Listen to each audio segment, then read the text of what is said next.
Nice to see some of you back again. So we're going to think about this question of, is Jesus judgmental? And I guess it's an important question because most of us hate being judged. Don't you hate? You hate when someone looks at you and judges you? You know, sometimes you're like, you're judging me? Don't judge me, man. Well, perhaps that's just me. And but you know, when people look at you and they're judging you by what you wear, or you say something stupid, everyone looks at you and you think, oh no, I feel really, really dumb. And you know, we hate it when people judge us. And yet, the weird thing is that all the time we're judging other people. Every time you meet someone, you're kind of making a judgment about them. So you look at them and you kind of think, oh, they're quite pretty, or they've got nice clothes, or they're quite clever, or they're quite... We're making judgments all the time, aren't we? They walk funny. You know, these kind of things. All the time in our heads, we're kind of judging one another.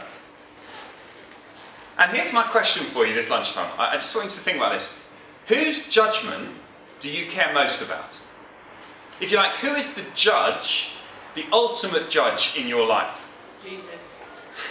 Oh, good. That saves time. Let's go home. Who is the ultimate judge that you care about? Who is it that you are worried about? Okay, whose approval do you look for? Whose smile do you want to see? Perhaps it's some friends. Perhaps it's your parents. All the time we're thinking, I want to win their approval. So even when you get up in the morning and you think what clothes you're going to put on, unless you're very different to me, the thought goes through your head, what are people going to think if I wear this? Does this make me look stupid? Am I going to be alright in this? Or perhaps when you're in a conversation and you tell a joke and you say something and people laugh, it makes you feel good. Why? Because you suddenly think, they think slightly higher of me. So you have another go, you tell another joke and no one laughs. And then it's like, no. And then you don't know what to do. Do I tell another joke in order to try and rescue the situation, or do I just give up? This is like a little insight into my brain. I'm really hoping that some of you are sitting there going, yeah, that sounds about right. You see, the point is that we all look to various people for approval. We look to people as a judge. We look to people who say, yeah, well done, you've done well, your life is good. But the problem is, I want to try and see this lunchtime that if we take Jesus seriously, Jesus says to look to other people is a dangerous game to play. Can you grab these books? Because I'd love you to see that I'm not just making this up. I want you to see that actually I'm talking about what Jesus says. And I realise that you may have all sorts of different views. Some of you will be coming saying, I don't even believe in God or whatever. But I'm really glad you're here, and I want to try and show you what the Bible's got to say, and then you can come back and do some questions. There's plenty of these Gospels around if you haven't got one. And can you turn to page 16? This is a part of the Bible, a biography of Jesus' life. And I just want to show you something that Jesus said. Now it's interesting because Jesus was speaking to some really religious people. He was speaking to some Pharisees who took religion very seriously. They dressed right, they gave money, they ate the right food, they were very, very careful. They tried to do the right thing. But listen to what Jesus says to them. I want you to find a sentence number 44. It's about a quarter of the way down the page. Listen to what Jesus says. How can you believe when you receive glory from one another and do not seek the glory that comes from the only God? Do you see what Jesus is saying? Jesus is saying, your obsession, the thing you care most about is what other people think of you. You want to receive glory from other people. You want to hear people clap and say, well done, yes, you're a good bloke. You're very religious. So you look to others to be your judge, but you don't care at all what God thinks of you. You make no effort to please God. And Jesus says, if there is a God, that is a dangerous game to play. Because actually, if there is a God, then his verdict on your life matters more than anyone else's. It doesn't matter if my 6-year-old thinks I'm a cool dad. Which I think he does. Sometimes. What matters is, what does God think of my life? So I wonder, as you sit here today, what would you say? If there's a God, what do you think his verdict on your life would be? Now we've got a problem. Okay? And our problem is that when we talk about God, we've got all sorts of different ideas running through our heads. What do we mean by God? What is this God thing we're talking about?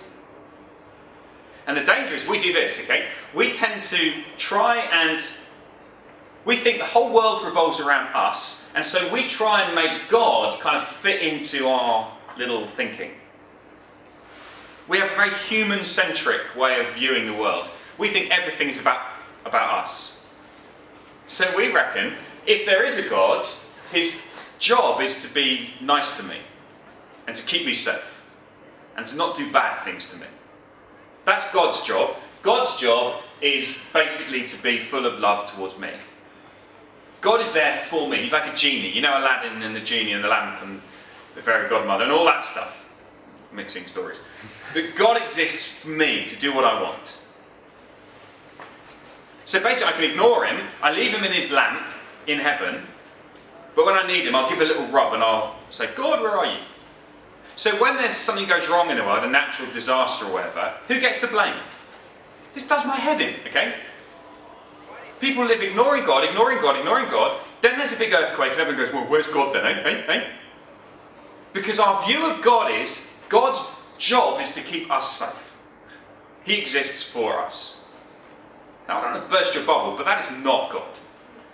That is a very small, wrong view of God, according to what the Bible says. I want you to meet the God of the Bible. The God of the Bible does not sit in heaven saying, well, my job is to keep everyone safe and have a happy life. The God of the Bible is massive. He's a big God. He's a great God. He's not there for us. We exist for him. Well, my kids love Thomas the Tank Engine. Well, they used to. They're a bit old now. You remember Thomas the Tank Engine from when you were little? Tank engine, called Thomas. And a fat controller, big bloke. Not allowed to call him fat anymore because that's politically incorrect. He's called Sir Topham Hatt now. Anyway, and I took my kids once to meet Thomas the Tank Engine, and there was this train with a Thomas Tank Engine face. It was all very exciting. But the coolest thing was that the fat controller was there, and he was a massive bloke. It was fantastic, right? Really, really big with a great big top hat on him. And my little 3-year-old, when he met the fat controller, he went up and he just went. I stood there for ages. And as I looked at him, I thought, he looked so small. He looked really little compared to this enormous man. And actually, you know what? That is a not very good picture of what God is like. We are very small. He is very, very big. And sometimes we act as if we get to tell God what to do. We sort of judge God and say, God, you shouldn't do this, and you should be like this, and you shouldn't do this. God is massive. He's a very, very big God. So my question is, what's his verdict on your life? Now I guess we'd say, well, how do I know? Well, what I do in the rest of this talk, before we have time for questions, I want to show you 3 days from history. Okay, one of them's right over here. Hello. One of them's right over here. One of them is right over here, and one of them's in the middle. Sorry. I want to take you right back to the beginning of history when God created the world.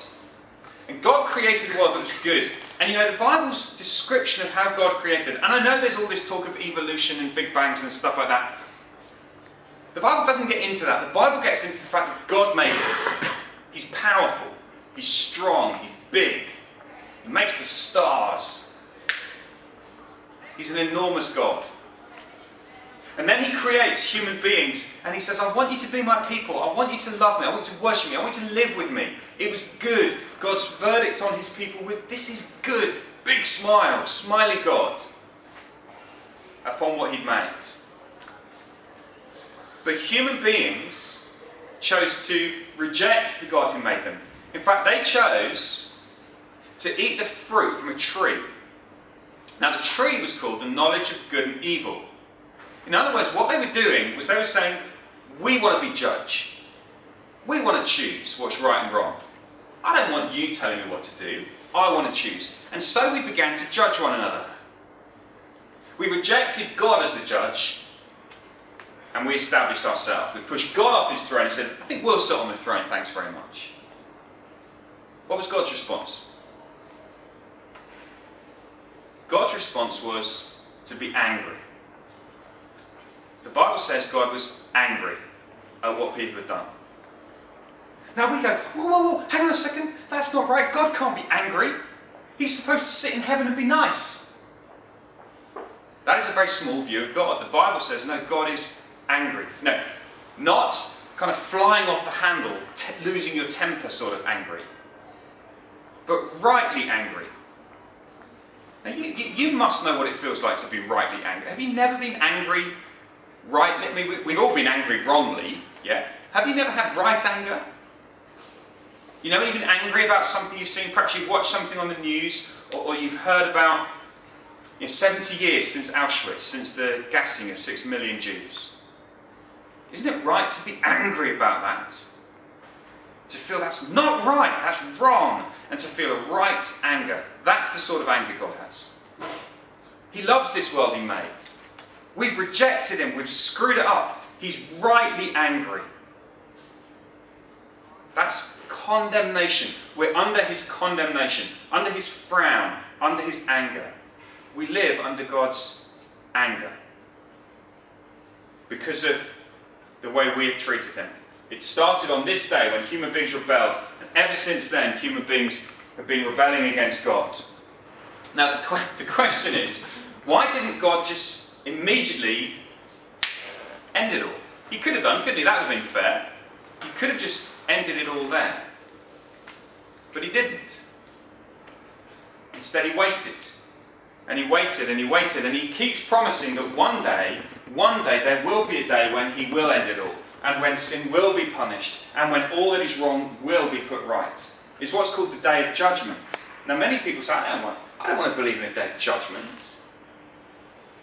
But actually it's a good thing that God will punish. It's a good thing that those murderers at Auschwitz, who've probably got away with it, who laughed as those Jews were tortured, it's a good thing that one day they will be punished by God, isn't it? Don't you want God to punish what's wrong? Well, I do, except that I've done wrong as well. So now I've got a problem. I want him to punish what's wrong, and yet I don't want him to punish me. And it's not just me that's got a problem. Actually, it's God who's got a problem. Nick, can I borrow you for a second? Sorry. Just to be a visual aid.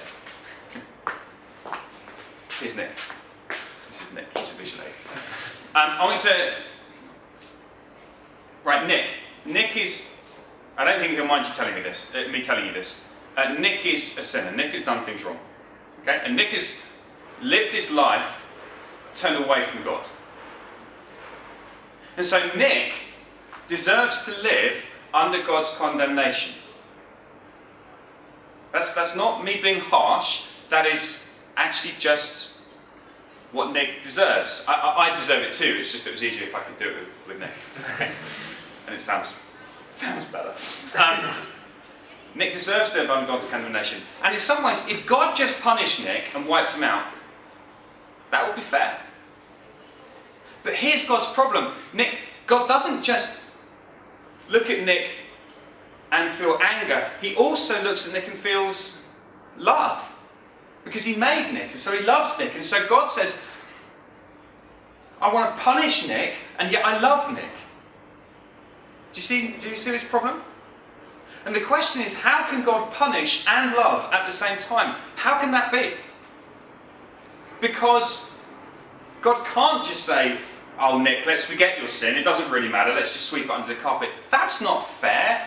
Sin must be punished. Wrong must be punished. God's a fair judge. But he can't just punish because he also wants to love. Well, that brings us to the third day. The first day when condemnation came into our world. The last day when condemnation will fall on our world. here's the third day. I want you to turn your books to one more page. Last page we're going to look at. Page 8. Page 8.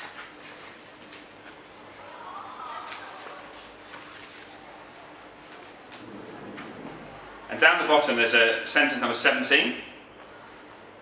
Verse 17 says this: "For God did not send his Son," that's Jesus, "into the world to condemn the world, but in order that the world might be saved through him." So God, the Bible's claim is that God sent Jesus, his Son, into the world. And you might think, well, God's going to send Jesus to smash up people like Nick for rebelling. How dare you ignore my Father? But Jesus didn't come to condemn. What does it say he came to do? He came to save.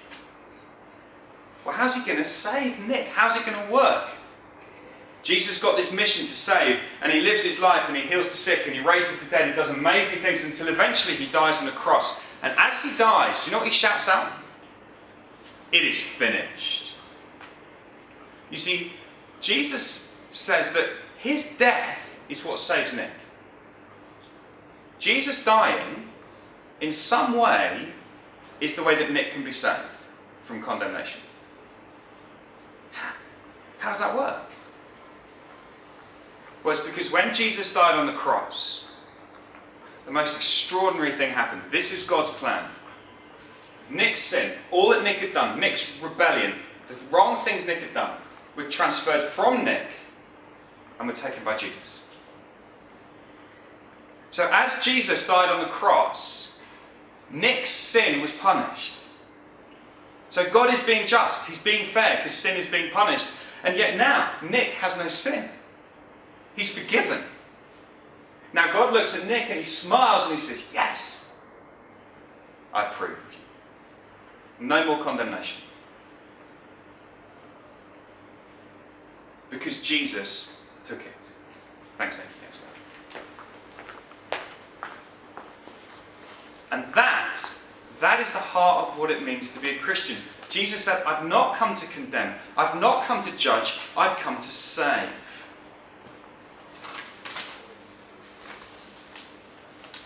So from that first day of condemnation to the last day of condemnation, we live in the middle, in the time not of condemnation but of salvation. The time when Jesus says, I will save anyone who comes to me. Anyone who's ready to admit that they've done wrong. Anyone who's ready to admit that they need saving. You see, one day, the day is coming, the Bible says, when judgment will come to this world. And on that day, those like Nick who've been trusting Jesus, those like Nick whose sin has been taken away, God's verdict will be, not guilty, my precious child, come into heaven.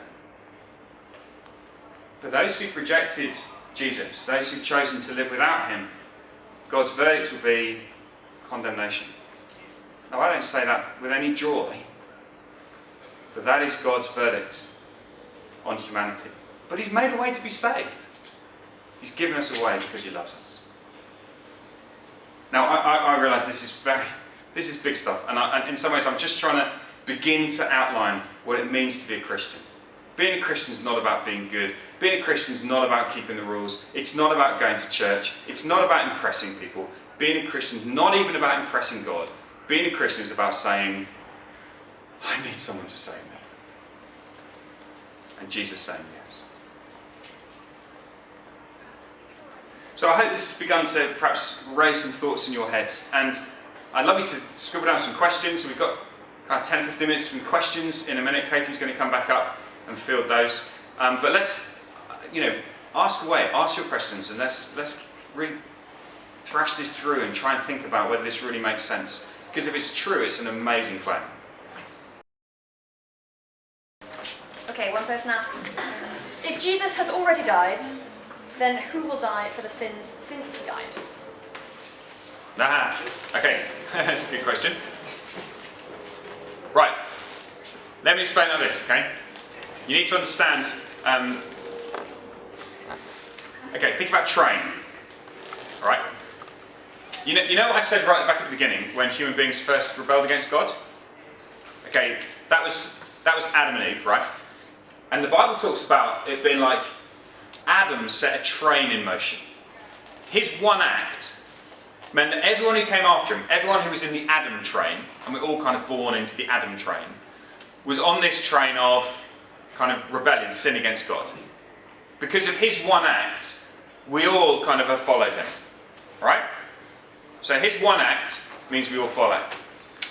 What Jesus does, when Jesus died on the cross, Jesus set up a new train. I hope this makes some sense.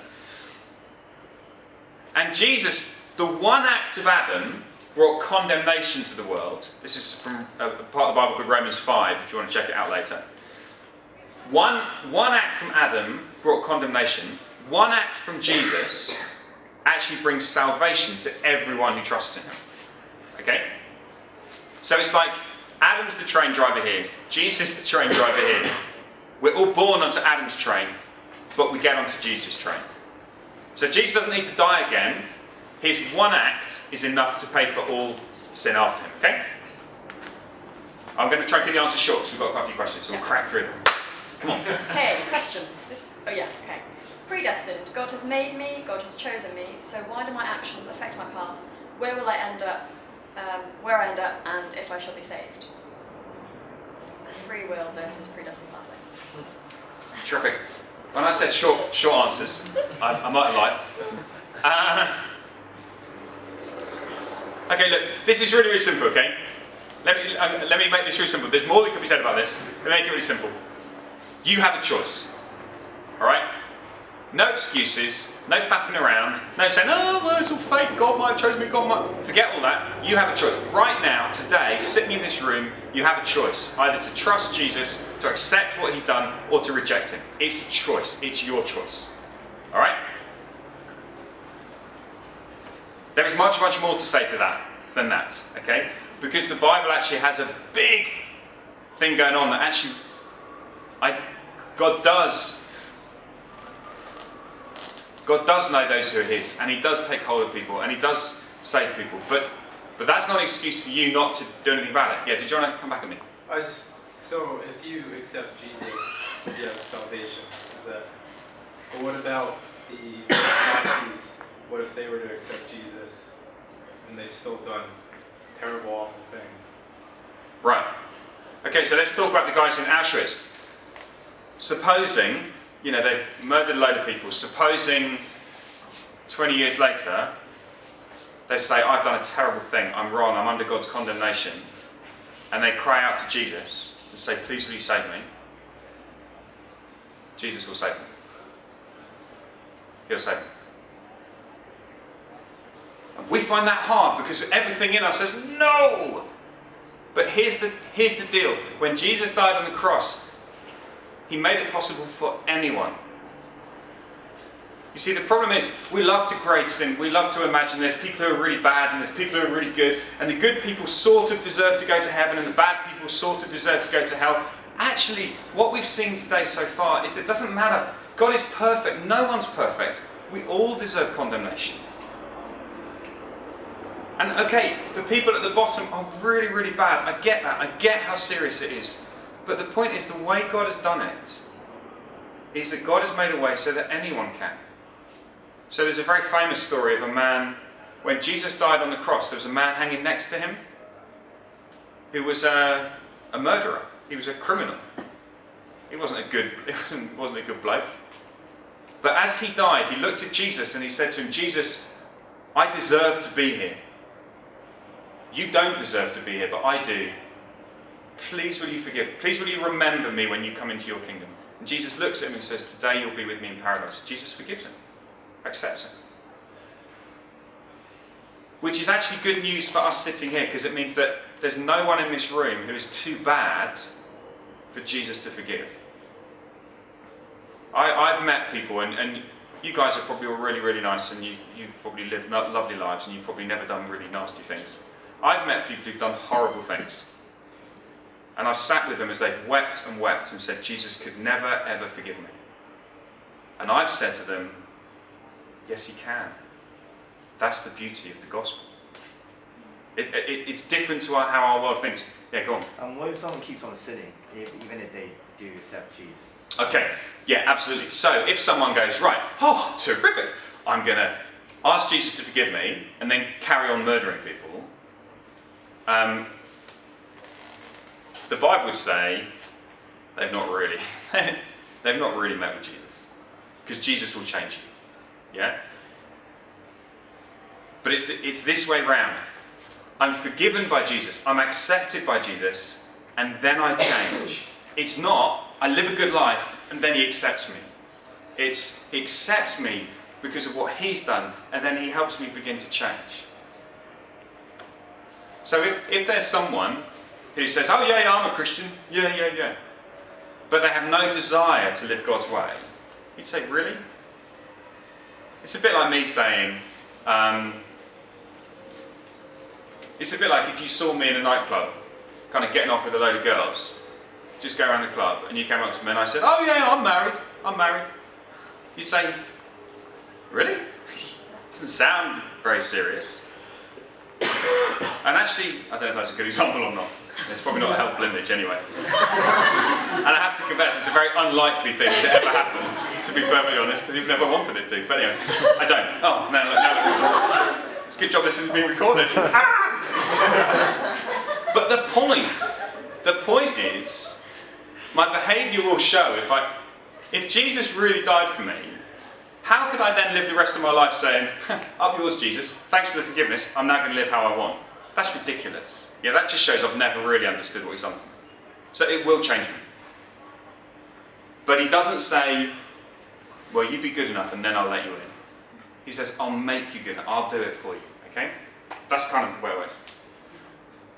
We do have one that says what we changed if I become a Christian, but maybe that's kind of... Yeah, I think it changed everything. It gives me it helps me to understand how to I want to live his way now. I want to live a new life. I want to be different. He died for me. I don't want to live in sin anymore. I want to live right. I want to live towards him. I still mess up. Okay, this one. How does God judge a believer who doesn't have a very strong relationship with God and doubts sometimes? Ah, cool.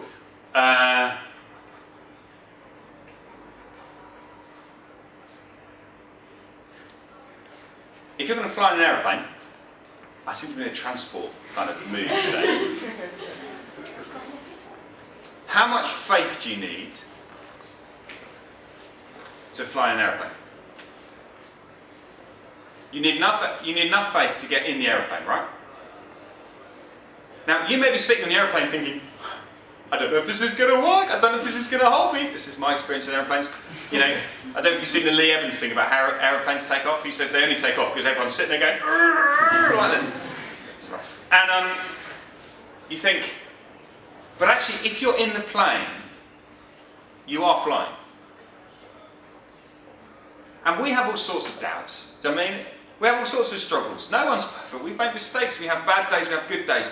But the point is, if fundamentally you're saying, but yeah, I do trust Jesus.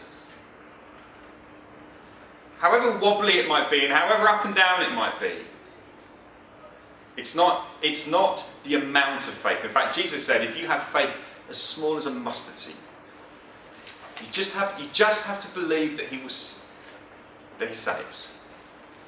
And like I said the other day, you don't wait till you understand everything about an aeroplane until you get in the aeroplane. You say, I don't know much, but I know enough about aeroplanes to trust this.